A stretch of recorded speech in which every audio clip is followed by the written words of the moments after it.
இன்றைய நாள் 14/9/2025 பிரபாத் சங்கீத் டே. இந்த பிரபாத் சங்கீத் டே பற்றி இந்த நிகழ்ச்சியை பற்றி நம்ம வார்த்தைகள் கொள்வார் நமது அருண் பாஞ்சி அவர்கள்.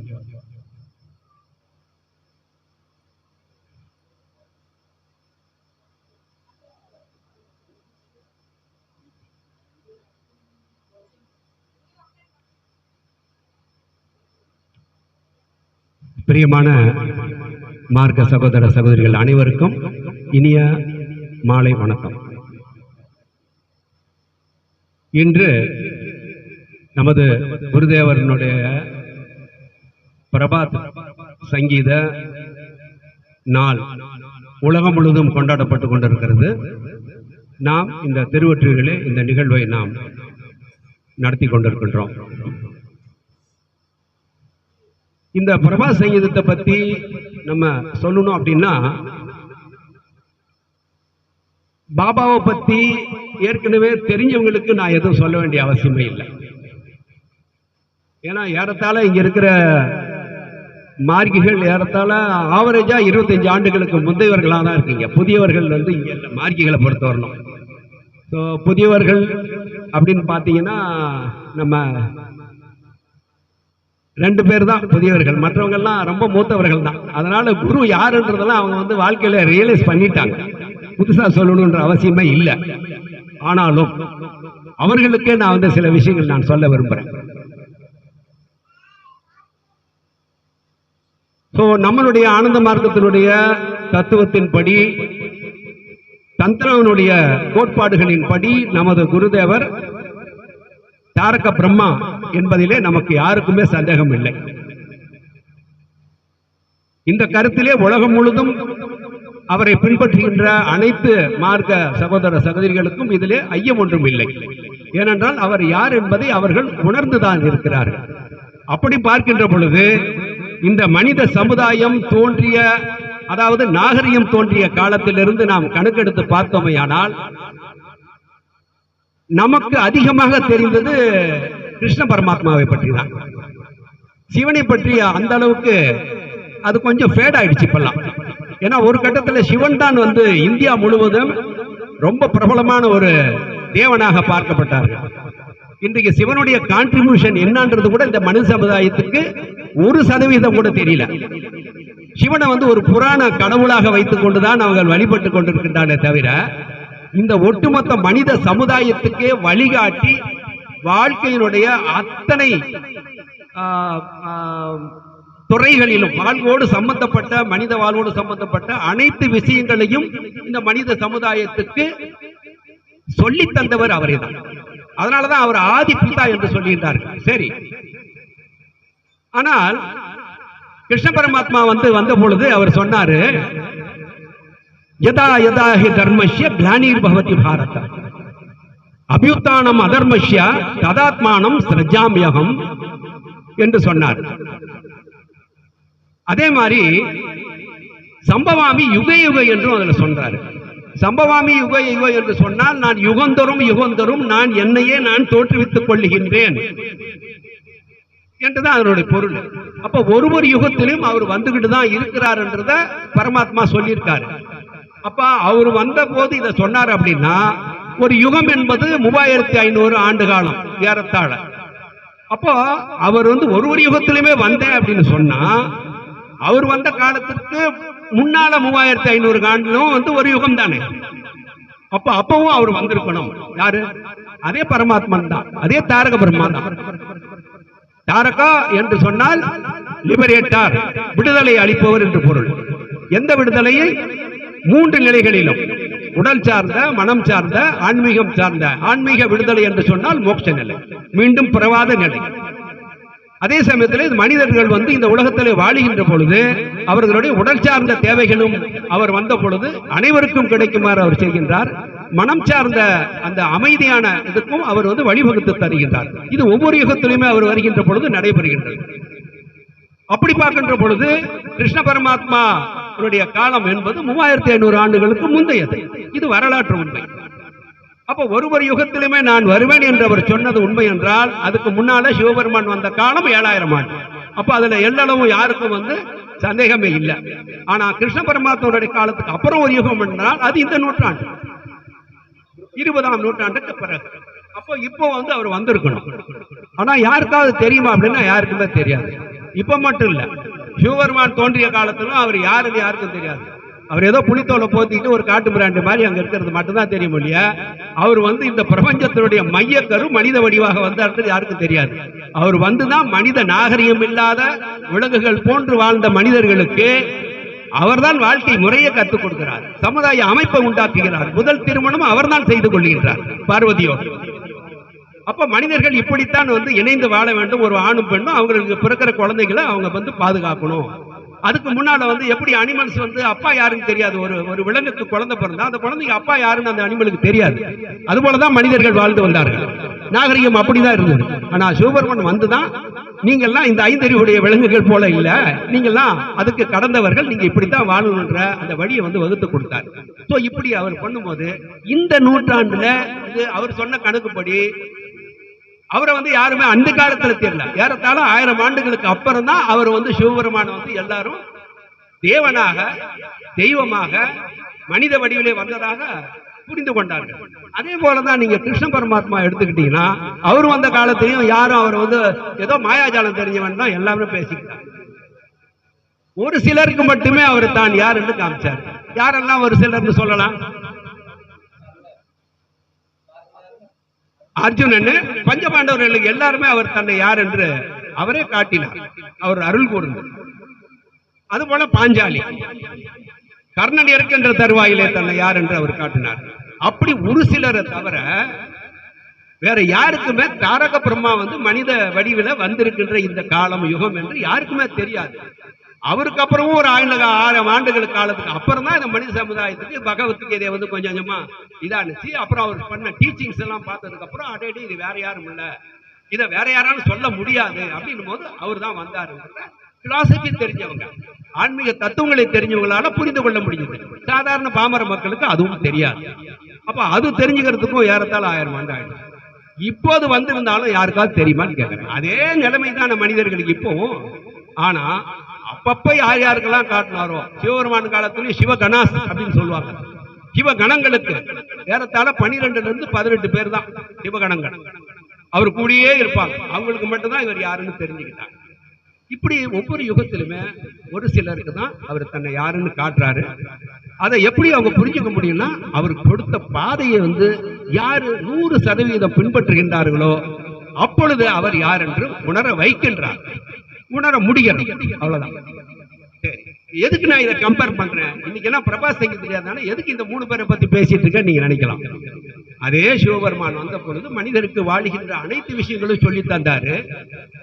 ஆனா பக்தி விஷயத்துல இன்றைக்கு இருக்கிற அளவுக்கு அவர் பக்தி தத்துவங்களை எல்லாமே சொல்லி, சிவனும் பார்வதியும் சேர்ந்து கொடுத்ததுதான் தந்திர சாஸ்திரம். இன்னைக்கு பகவத்கீதையை வந்து மக்களுக்கு தெரியும், ஆனா தந்திர சாஸ்திரத்தை யாருக்குமே தெரியாது. அதுதான் அவர் வந்து எல்லாமே தத்துவ வடிவில மனிதனுடைய வாழ்க்கைக்கு வேண்டிய அத்தனை ஆன்மீகத்துக்கும் சொல்லி வந்த விஷயம்.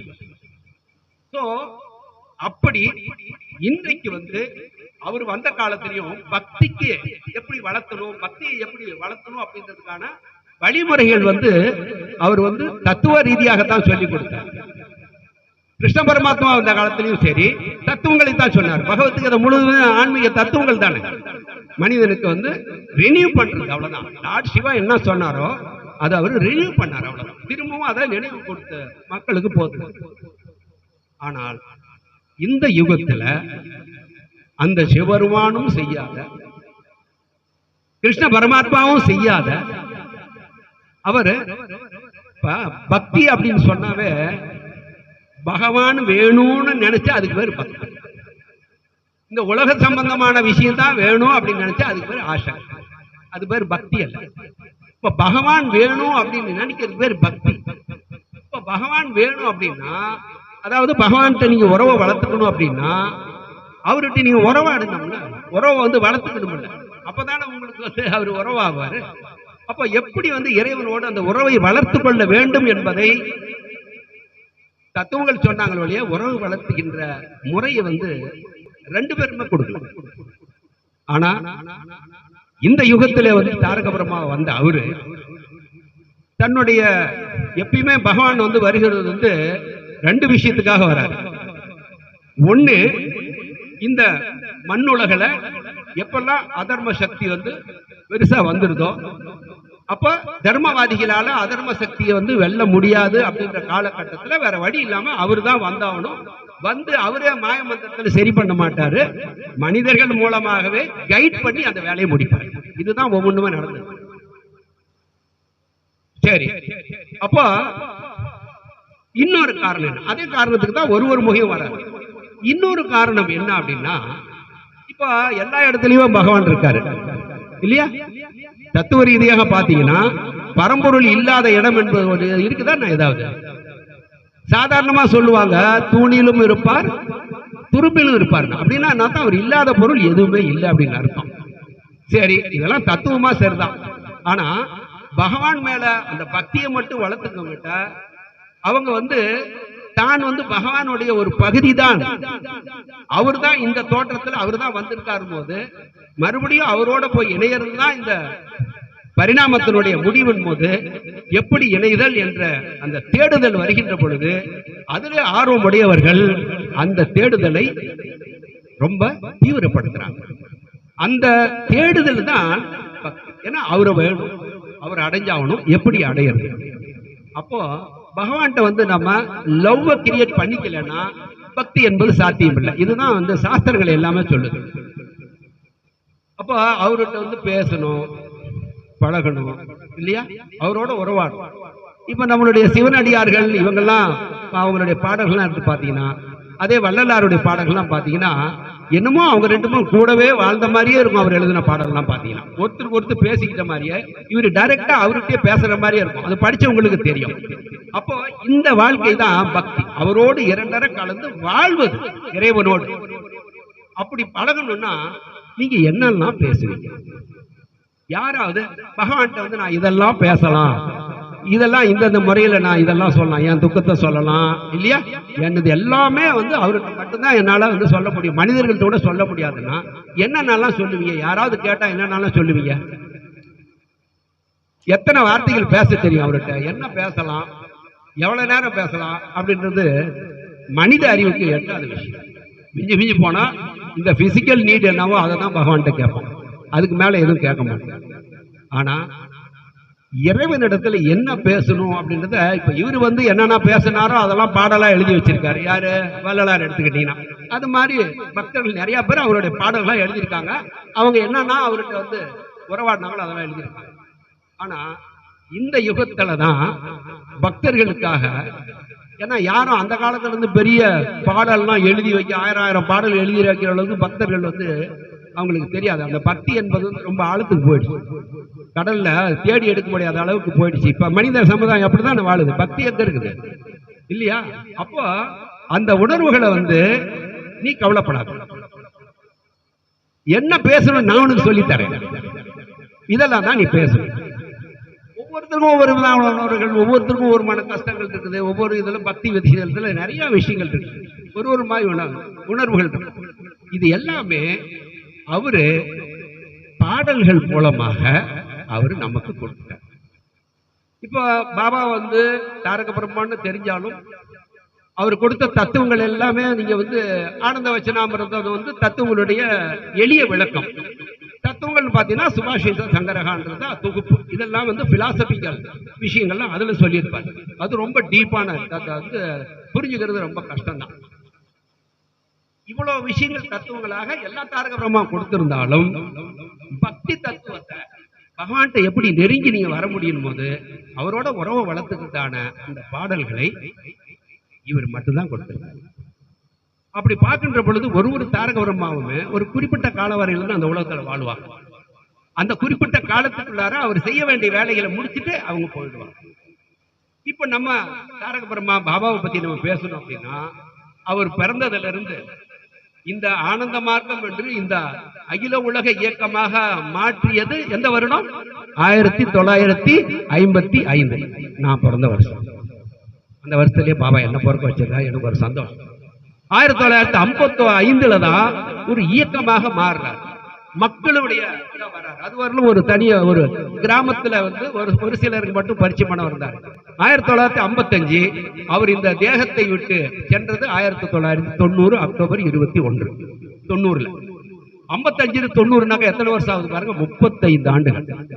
இந்த 35 ஆண்டுகள்ல இவ்வளோ புத்தகங்கள், அதெல்லாம் இன்னும் 2-3 பிறப்பு எடுத்தாலும் அவ்வளோ விஷயங்கள் அவர் பேசுறதுக்கு எங்க நேரம் இருந்துச்சு தெரியாது.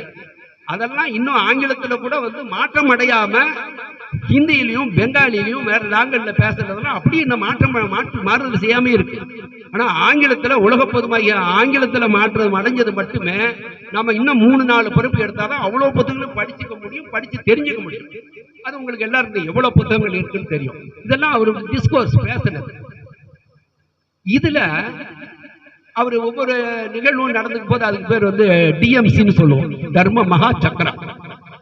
இதுல பாருங்க, இந்த 35 ஆண்டுல எல்லா தாரக பிரம்மாவும் தத்துவங்களை பத்தியும் அதனுடைய விளக்கங்களும் ரினியூ தான் பண்ணாங்க. ஆனா இவரு 35 ஆண்டுல 1955 இந்த பிரபா சங்கீத்தை வந்து பாடல்களை கொடுக்க ஆரம்பிச்சது 1982 செப்டம்பர் மாதம் 14. இன்னைக்கு செப்டம்பர் 14. 1982ல அவர் மறைஞ்சது 90ல. 1982 செப்டம்பர், அதை மட்டும் கூட டேட்டை கொடுங்க, 90 செப்டம்பர்னு வச்சுங்க. எத்தனை வருஷம் ஆகுது? 8 வருஷமா? ஆனா அக்டோபர்ல தான், அக்டோபர் 21 அவர் மறைகிறார். அப்போ செப்டம்பர் 14 இருந்து அக்டோபர் 14ஓட எக்ஸ்ட்ரா ஒரு மாசம், 8 வருஷம் 1 மாசம். அப்புறம் அந்த 14 இருந்து 21 வரலும் கணக்கு போட்டீங்கன்னா எத்தனை நாள் வரும்? எங்க ஒரு தாரக பிரம்மா இந்த பிரபஞ்சத்துல இந்த எர்த்துல நடக்கக்கூடிய விஷயங்கள்ல தர்மத்தை நிலைநாட்டுவதற்காக வராரு அப்படின்னா அதை வந்து செஞ்சு முடிக்கிறதுக்கே வந்து எத்தனையோ ஆண்டுகள் ஆகும். இந்த 35 வருஷத்துல 8 வருஷம் இதுக்கு ஒதுக்கிட்டாருங்க. எதுக்கு? அப்ப அவருடைய அவ்வளவு பெரிய டாஸ்க்ல 8 ஆண்டுகள், அதுவும் தன்னுடைய கடைசி காலத்துல 8 ஆண்டுகள் வந்து இதுக்காக அவர் வந்து ஸ்பெண்ட் பண்றாரு அப்படின்னா அடுத்தது 3500 ஆண்டுகளுக்கு அப்புறம் தான் வரப்போறாரு. ஆனா இப்ப இந்த வந்த இதுல 8 ஆண்டுகள் வந்து இதுக்காக வந்து ஒதுக்கி இருக்கிறாரு அப்படின்னும் போது இதுல ஏதோ வந்து அவ்வளவு முக்கியத்துவம் இருக்குன்றது நம்ம அறிவுக்கு கொஞ்சமாவது தெரியணும். சரி, அப்படி என்ன அதுல முக்கியத்துவம்? பிலாசபினா நிறைய அவரோட புக்கு பாக்குறோம், அந்தந்த மொழிகள்ல டிரான்ஸ்லேட் பண்றாங்க, பாத்துக்கிறாங்க, புரிஞ்சுக்கிறாங்க ஓரளவுக்கு. ஆனா இந்த 8 ஆண்டுகள் அவர் கொடுத்த இந்த பிரமாத் சங்கீத பத்தி யாரும் பெரிய அளவுல ஒன்று அந்த மொழி, அந்த மொழி ஏன்னா அதுல வந்து சமஸ்கிருதத்துல பாத்தீங்கன்னா ஒரு 12 பாட்டு மிஞ்சி போனா, உருது ஹிந்தின்னு பார்த்தோன்னா ஒரு 4-5 இருக்குது, மீதெல்லாம் அங்கிக்கா, பெரும்பாலும் பெங்காலி. இத்தனைக்கும் அவரோட தாய்மொழி பெங்காலி கிடையாது. ஏன் பெங்காலி எடுத்துக்கிட்டார் அப்படின்னா பிரபா சங்கீதத்துல இந்தியாவில் பேசப்படுகின்ற வழக்கில் உள்ள மொழிகளிலே அதிக சதவிகிதம் உள்ள மொழி பெங்காலி. சமஸ்கிருத ஓசைக்கு, அந்த மொழியினுடைய ஓசையில ஒரு டிவினிட்டி இருக்கு. நாம வந்து அரசியல் பேசலைங்க. ஏன்னா சமஸ்கிருதம் அப்படின்னாக்கா ஒரு குறிப்பிட்ட இதுல வந்து ஸ்டேட்ஸ்ல வந்து இல்ல அதெல்லாம் வந்து இது இல்லைன்றாங்க. இது ஏதோ பிராமணர்களுக்கு சொந்தமான பாஷைன்னு சொல்லி இவங்களுக்குள்ள அடிச்சுக்கிறாங்க. யாருக்குமே வரலாறு தெரியல அந்த பாஷை நம்மளுதுன்னு. அவங்க ஆரியர்கள் இந்தியாவுக்குள்ள வந்த போது அவங்களுடைய பாஷை என்ன? வேத மொழி. நான் நிறைய இதுக்கு எடுத்துக்கிறேன்னா சில விஷயங்களை வரிசைப்படுத்தி கொடுக்கறதுக்கு தான். அப்படி பார்க்கின்ற பொழுது இந்த பெங்காலி மொழியை அதிகமாக பயன்படுத்தி, அது காரணம் என்னன்னா சமஸ்கிருதம் பேசப்படாத மொழியில புதுசா ஒரு பாட்டு கூட நீங்க படிக்க மாட்டீங்க, தெரிஞ்சுக்க மாட்டீங்க. ஆனா பெங்காலி பேசப்படுகின்ற மொழிக்கும் போது அந்த ஸ்டேட்ல ஒருத்த விடாம அதை கண்டு, ஆனா இந்த பர்சன்டேஜ் ஆஃப் இந்தியன் பர்சன்டேஜ்ல பாத்தீங்கன்னா அதிகமாக அதை தெரிஞ்சு கொள்ள மக்கள் இருப்பாங்க. அது அப்படியே உலகம் முழுதும் அந்த குருவை தெரிஞ்சதுனால, அவர் கொடுத்ததுன்றதுனால அந்த ஈடுபாட்டோடு நிறைய பேர் கத்துக்குவாங்க. அப்படி பார்க்கின்ற பொழுது என்ன அப்படி கொடுத்திருக்காரு இந்த பிரபா சங்கீதம், அதைத்தான் நாம இன்னைக்கு தெரிஞ்சுக்கிறோம். அப்படி என்ன அதுல முக்கியத்துவம் இருக்குது அப்படின்னும் போது, இப்ப தத்துவங்கள்லாம் படிச்சு நம்ம தீட்சை வாங்குறோம், தியானம் பண்றோம், கீர்த்தனை பாடுறோம், பாவனாம் கேவலம் கீர்த்தனை பாடுறோம்.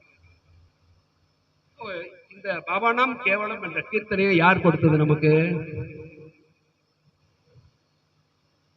दिलेंजे पुरुष ये अमृतो नाम पीनी जाने येर नभोधाम धरार दूलाय अबीरा सुने जाओ आवीरा मुनामार बजो ईष्टो नाम दिलेन जे पुरुष அந்த நாம மந்திரத்தை 8 எழுத்தை உடைய பகவானாம் அஷ்டாட்சரி மந்திரத்தை கொடுத்ததே அவர்தான். அததான் அந்த பாட்டுல திலேன் ஜே புருஷ், அந்த புருஷன் கொடுத்தது அது. இந்த திருநாம மந்திரம் என்பது அவனாக தந்தது, நீங்க கிரியேட் பண்ணல. இந்த ஹரே ராம ஹரே கிருஷ்ணா இது வந்து கிருஷ்ணர் கொடுக்கல, மனிதர்கள் அவரை வேலை வந்து பாடினாங்க. ஓம் நம சிவாயா என்று பாடுறது வந்து சிவபெருமான் உங்களுக்கு கொடுக்கல, மனிதர்கள் சிவனை பாடினார்கள். ஆனா இந்த யுகத்துல தான் அந்த பரம்பொருளை என்ன நாமம் விட்டு நீங்க மாற முடியும், பாட முடியும் அப்படின்னு அஷ்ட அக்ஷரி 8 எழுத்தையுடைய இதை வந்து நம்ம சித்த மந்திரம் என்றே சொல்றோம். இது சித்திய தருமா என்று சொன்னால் சமீபத்துல நம்ம போன மாசம் வந்து இவர் வந்திருந்தாரு, ஸ்டான்லி ஹாஸ்பிட்டல்ல ஒர்க் பண்ண தயாளர் வந்திருந்தார். அவர் ஒரு பாபாநாம் கேவலத்தை பத்தி ஒரு விஷயம் சொன்னார், கவனிச்சிக்கல? யாருக்காவது நினைவு இருக்கா? ஒரு கோமா பேஷண்ட், ஏன்னா அவர் வந்து ஸ்டான்லில ஒர்க் பண்றாரு, அவர் கோமா பேஷண்ட். அவங்க டாக்டர் வந்து இல்ல நீங்க வந்து அவர் வீட்டுக்கு எடுத்துட்டு போயிருக்காங்க, எத்தனை ஆண்டுகள் அவனுக்கு சொல்ல முடியாதுங்க, வீட்டுக்கு வந்து டிஸ்சார்ஜ் பண்ணி கூட்டிட்டு போறாங்க. ரொம்ப மனக்கவலையோட ஹாஸ்பிட்டல்ல கை விட்டுட்டாங்க. தயானந்த் வந்து அவர் பார்த்துட்டு, அம்மா ஏன்னா ஹஸ்பண்ட் வந்து கோமால இருக்காரு, அந்த வைஃபை கூப்பிட்டு சொல்றாரு. அதை சொல்லும் போது நமக்கு உடம்புலாம் சிரித்துச்சு. அம்மா நீங்க நான் சொல்ற நீங்க வந்து அந்த மந்திரத்தை அவர் பக்கத்துல உட்காந்துக்கிட்டு நீங்க அதை சொல்லிக்கிட்டே இருங்க, விடாம சொல்லிக்கிட்டே இருங்க அப்படின்னாங்களாம். சரிங்க, என்னவோ முயற்சி பண்ணுங்க, பண்ணி பார்க்கலான்னு. இந்த பாபாநாம் கேவலம் பாபாநாம் கேவலம் மந்திரத்தை மட்டும் நீங்க சொல்லிட்டே இருங்கம்மா. வீட்டுக்கு டிஸ்சார்ஜ் பண்ணி கூட்டிட்டு போயிட்டாங்க. ஆனா ஒரே நாள்ல அவர் சொல்றாரு, ஒரே நாள்ல அவருக்கு வந்து நினைவு வந்து திரும்ப ஆரம்பிச்சிருச்சு. இப்ப நல்லா இருக்கிறார், டாக்டர் கை போட்டு இப்ப வந்து நினைவாயிடுச்சு. சில மாதங்கள் தான். நான் கூட சொன்னேன், நீங்க அவர் வீட்டுக்கு போய் இந்த மந்திரத்தை நீங்க சொல்லும் போது என்ன வந்து நீங்க ஃபீல் பண்ணீங்க, அவர் என்ன ஃபீல் பண்ணாருன்னு ஒரு வீடியோ எடுத்து எனக்கு கொடுங்க. ஏன்னா இதனுடைய மகிமை என்னன்றது மக்களுக்கு தெரியட்டும் அப்படின்னு. இது ஒண்ணுதானா, இது மாதிரி எத்தனையோ சம்பவங்கள் இருக்குது. நான் வீடியோல கூட போட்டு, வீடியோல அவன் சம்பந்தப்பட்டவர்களை பேச வச்சு நான் வீடியோ போட்டுருங்க நம்மளுடைய சேனல். சரி, எதுக்கு இதை நான் சொல்ல வரேன்னா, இது தாரக பிரம்மாவே அவரா கொடுத்த இது ஒரு மந்திரம், இது சித்த மந்திரம் தான், அஷ்டாட்சரி சித்த மந்திரம். சரி, இப்ப எதுவெல்லாம் நம்ம தந்திராவோட ஒரு ஸ்லோகம் இருக்கு, மந்திர மூலம் குரு வாய். அப்போ குருன்றது யாரு? குரு பிரம்மா, குரு விஷ்ணு, குரு தேவ மகேஸ்வரன். அப்போ குருதான், ஈஸ்வரன் தான் வந்து குருவாக வருகிறார். அப்படின்னும் போது அவரு சொல்றதுதான் மந்திர மூலம். அப்படின்னா அவர் வாயால எதெல்லாம் சொல்றாரோ அதெல்லாம் மந்திரம். அப்படின்னா என்ன? நடக்கக்கூடியதுன்னு அர்த்தங்க. இதுல யாராவது செகண்ட் தாட்ஸ் இருக்கா? அவர் சொன்னதெல்லாம் நிறைவேறும் என்பதுதான் மந்திரம் என்று சொன்னால் அதுல இருக்கிற மகிமை வந்து நடைபெற்றாக வேண்டும். அப்ப எதெல்லாம் அவர் வாயில வந்து வந்திருக்கோம். இந்த பிரபஞ்சம் தோன்றியதனுடைய முதல் காரண கூறு ஓசை, தெரியுங்களா? சவுண்ட் தான் முதல் தோற்றம். அது 2 விதமாக அது போகுது, நம்ம தத்துவத்துல போகல. ஆனா ஆகாயம் என்று ஒன்று பஞ்சபூத தோன்றுவதற்கு முன்னாலே ஓசை என்பது ஒன்றுதான் அங்க இருக்கு. அப்ப இந்த ஓசை எங்க இருந்து தொடங்குனுச்சு? இந்த பிரபஞ்சத்தை வந்து படைக்கணும்னு அவர் எப்ப மனசுல நினைச்சாரோ அப்ப ஓசை கலங்குது. நினைக்கிற வரணும் ஓசை. நீங்க எதையாவது நினைக்கணும் அப்படின்னா ஓசை இன்றி எதையாவது நினைக்க முடியுமாங்க? ஓசை இல்லாமல் உங்களால எதையாவது நினைக்க முடியுமா? என்னது ஒண்ணும் புரியலன்றீங்களா? நீங்க நினைச்ச வார்த்தைகளால தானே நினைக்க முடியும். நீங்க நினைக்கிறது எழுதிக்காமனா வார்த்தைகளை தானே பயன்படுத்தணும். அந்த வார்த்தைகளுக்கு, அந்த சொற்களுக்கு, எழுத்துக்களுக்கு ஓசை இருக்குது. அப்ப நினைவு என்பது ஓசை உட்கலந்தது. அப்ப இந்த பிரபஞ்சத்தை படைக்கணும்னு நினைச்சது பகவான். அப்ப அவர் நினைவுகளா இருக்கும் போதே ஓசை என்பது உண்டாகுதுங்க. அப்போ இந்த பிரபஞ்சத்தில் நடைபெறுகின்ற அத்தனை ஓசை அலைகளுமே அவருடைய கிரியேட் ஆகுது. சரி, அப்படி பார்க்கின்ற பொழுது அவரு மனிதன், இது வந்து அவர் வந்து கண்ணுக்கு தெரியாத ஒரு நிலையில இருக்கின்ற பொழுது நடந்த விஷயத்தை பேசுறோம். கண்ணுக்கு முன்னால அவர் வந்து அவரு கிரியேட் பண்றாங்க இந்த ஒரு வாசி இல்லையா? இப்ப 5018 பாடல்கள்லாம் யார் இதுக்கு இசை கொடுத்தது, அதுக்கு சவுண்ட் கொடுத்தது யாரு? நீங்களா நானா? ஒரு கவிஞர் பாட்டு எழுதுவாரு, இளையராஜா இசை கொடுப்பாருங்க. ஆனா கவிதையும் அவரே கொடுக்குறாரு. கவிதைக்கான ஓசையும் இந்த ஓசையும் தான் பாடணும்னு சரிகம பதனிசா கொடுக்குறாரு. அவர் பாடி காட்டல, அவர் உடனே அந்த நோட்டேஷன் கொடுக்குறாங்க. உடனே நம்ம காமிச்சிக்கலாம், அது மியூசிக் தெரிஞ்சவங்க நோட்ஸ் எடுத்துக்கிறாங்க. ஈவினிங்கே அதை வந்து ஒரு தடவை பாடி காமிப்பாங்க. ஹார்மோனியத்தில் வாசி அது என்ன சவுண்டு வருதோ அப்போ அந்த லிரிக்ஸ் அந்த சவுண்டோட பாடி காட்டுவாங்க. கரெக்ஷன்ஸ் அவர் பண்ணுவார். எதுக்கு இதை சொல்ல வரேன் அப்படின்னா, இந்த ஓசைகள் அனைத்துமே மந்திரம். இப்ப மந்திரம் என்பது அதுல என்ன அதுல பொருள் இருக்கோ அது நடைபெற்றாகவில்லை என்றால் அது பரமபுருஷன் வந்து மந்திரமா கொடுக்கிறாருன்னா அது நடந்தே தீர்ந்துங்க.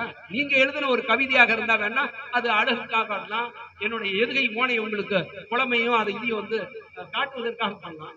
ஆனா பரமபுருஷனுக்கு வந்து யாருக்காவது நான் வந்து இவ்வளவு கவிதைகள் நான் வந்து 8 ஆண்டுல 5018 கவிதை எழுதியிருக்கேன், அதுக்கு நான் எசியும் அமைச்சிருக்கேன். மனித வரலாறுலயே 5018 பாட்டு எழுதி அதுக்கு இசை அமைச்சர் வேணா அதிகமா கூட பண்ணிருக்கேன். ஆனா பாட்டு எழுதுங்க நிறைய உண்மையா பொய்யா? வரலாறு இருக்கான்னா எனக்கு தெரியல, யாரா இருந்தா சொல்லுங்க. 5008 பாடல்கள் எழுதி அந்த 5018 பாடல்களுக்கும் இசை அமைச்சர்கள் இந்த உலகத்தில் இருக்காங்கன்னு பாத்துங்க. அதுவும் எத்தனை ஆண்டுல? 8 ஆண்டு. அப்போ அவ்வளவு பெரிய ஒரு பராக்கிரமமான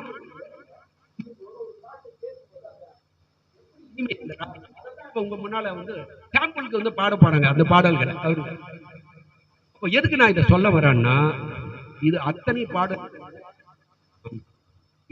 இந்த ஓசை அவருடைய குரல் வழியிலிருந்து வெளியில வந்தது அப்படின்னா, அப்ப அதுல என்ன சொல்லப்பட்டிருக்கிறதோ என்ன உணர்வுகள் வெளிப்பட்டதோ இது பக்தர்களுடைய எக்ஸ்பிரஷனாக அவர் கொடுத்திருக்கார்.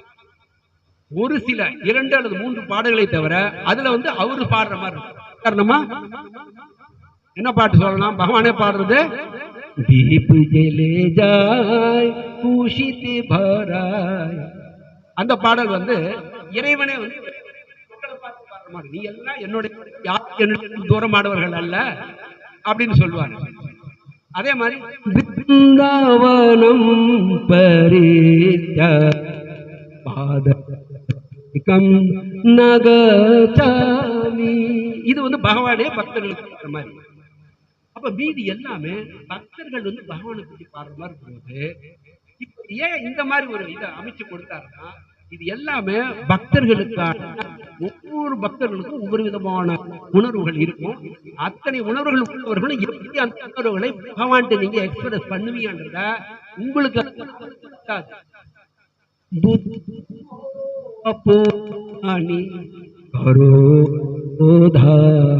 என்னுடைய புத்தி பூரணமானது அல்ல, அதனால கரோதான் பரம்பொருளே நீயே அதை வந்து எனக்கு வழங்கி விடு, ஏன்னா என்னுடைய புத்தினால செஞ்சிட முடியும் அப்படின்னு சொல்லி அந்த இது எல்லாமே எல்லாம் பிரபாசிங்கெல்லாம் சொல்றேன். ஆகவே நம்ம இந்த நிகழ்ச்சியை தொடங்குறதுக்கு முன்னால இதை அனைத்துமே மந்திரம் என்பதை உணர வேண்டும். இதுல நீங்க பகவான்கிட்ட யாரெல்லாம் 6th லெசன் வாங்கினீங்க அப்படின்றவங்களுக்கு தான் தெரியும். அதே மாதிரி குரு சாகசத்துல பாபா சொல்லியிருப்பாரு, இது open to all 6th lesson. End part மட்டும்தான் அதுல சீக்கிரட் இல்லை, ஏன்னா அது வந்து தீட்சை மூலமா தான். ஆனா குரு சாகசத்துல எண்டு பார்ட் மீதி எல்லா பார்ட்டியும் நல்லா கவனமா பாருங்க. காலையில கண் விழித்த உடனேயே உங்களுடைய குரு சக்கரத்துல வெள்ளை தாமரையிலே அவர் அமர்ந்திருக்கின்ற வராவிய முத்ராவில உங்களை தருகின்ற அந்த முத்ராவில அமர்ந்து கொண்டு இருக்கிறதாக நீங்க பாருங்க.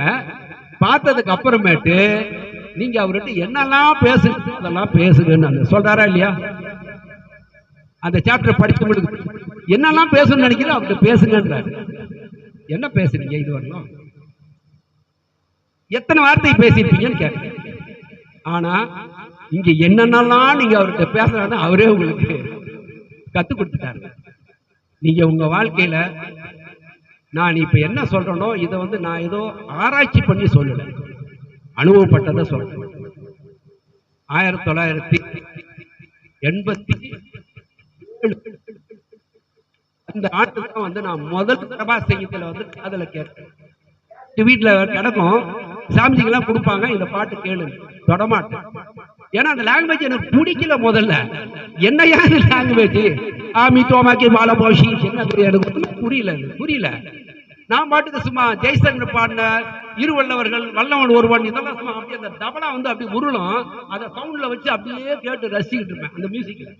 ஒரு நாள் ஒரு தாதா வராரு, அவர் தான் அனுப்பிச்சார் எனக்காக. அங்கதான் எனக்கு ஒரு கதையை போட்டார். என்ன பாட்டு வச்சிருக்காருனாரு நான் எடுத்து கொடுத்தேன் கேசட். அப்படி தூசு படிச்சு மண்ணா அப்படியே கிடந்துச்சு. அதை தொடச்சிட்டு ப்ளே பண்ணுனாரு. போட்ட உடனே ஒரு பாட்டு வச்சு, இந்த பாட்டுக்கு மீனிங் தெரியுமாண்டாரு. தெரியாது தாதா. நான் அதை கேட்கறதே இல்லை எனக்கு, ஏன்னா அந்த லாங்குவேஜ் புரியல. அந்த வருடம் எனக்கு தொடங்கி வச்சார். இன்னைக்கு வந்து பிரபா சங்கீத் இல்லாம என்னால வாழ முடியாதுன்ற அளவுக்கு நான் இருக்கிறேன். ஏன்னா இப்ப அந்த பாட்டை வந்து நான் வந்து தெரிஞ்சுக்கிட்டோம். எனக்கு கம்பல் பண்ணி 5 பாட்டுல கரெக்டா அவர் மீனிங்க பண்ணி கேட்பார். எனக்கு அது ஒரு கட்டத்துல பிடிக்கல. அவர் ஆங்கிலத்தில் கொடுப்பாரு, அதை தான் தமிழுக்கு மீனிங் எனக்கு தெரியும். அது பெங்காலியில இருக்கும், ஆங்கிலத்துல கொடுப்பாரு.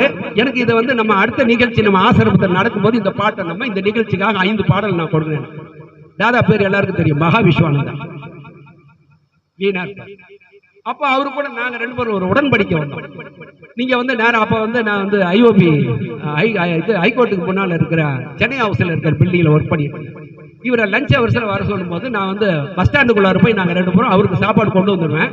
2 பேரும் முதல்ல பஸ் ஸ்டாண்டுக்குள்ள உட்காந்து சாப்பிடுவோம். அவர் எனக்கு டிக்டேட் பண்ணுவார், தாதா எனக்கு வந்து நீங்க உங்க எழுதி ஒரு வார்த்தைக்கு எத்தனை மீன் மட்டும் சொல்லுங்க, நான் உங்ககிட்ட சொன்னதுக்கு அப்புறம் நீங்க சரியான பாத்துங்க. பாபா என்ன அப்படிதான் கொண்டு அது மீனிங் எழுத எழுத எழுதுங்க. எத்தனை முறை நான் கண்ணீர் வடித்திருப்பேன் என்று என்னுடைய துணைக்கார்க்க மட்டும்தான் தெரியும். ஏன் அது எல்லாரும் அதெல்லாம் கொண்டு வந்துச்சுன்னு தெரியாது. பாபா மேல ஒரு நெருக்கத்தை எனக்கு கொண்டு வந்தது. அவருக்காக மூச்சு இருக்கணும் அப்படின்ற உணர்வு நான் எடுத்தேன்.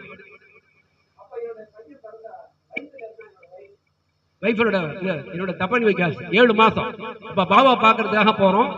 அந்த வருடம் நான் ஒரு முடிவு எடுத்தேன், இனிமே வந்து பாபாவுடைய இந்த எல்லா பிலாசபியும் மக்கள் இடத்துல கொண்டு போய் சேர்த்துறது மட்டும்தான் என்னோட பணி அப்படின்னு. இதெல்லாம் அவர் தான் எனக்கு கொடுத்தாரு. அதெல்லாமே பிரபா என்னுடைய உணர்வு அப்படின்னா அந்த உணர்வை பிரபா செய்யறதுக்குள்ள வச்சிருக்காரு. அதெல்லாம் தான் நான் உங்களுக்கு எடுத்து சொல்ல போறேன். அதுக்கு இடையில பாட இருக்கிறார்களோ அவர்கள் அந்த பாடலை வந்து முதல்ல பாடட்டும். இடையில நான் வந்து ஏற்கனவே 35 நிமிஷம் அந்த அரேஞ்ச்மெண்ட்ஸ்லயே நமக்கு போயிடுச்சு. அதனால நமக்கு நேரம் பர்மிட் பண்ணா அந்த எக்ஸ்ட்ரா 35 நிமிஷத்தை நீங்க ஒதுக்கி கொடுங்க. சரியா? யார்? மிக்க மகிழ்ச்சி, அருமையா சொன்னீங்க. மக்கள் சேர்ந்து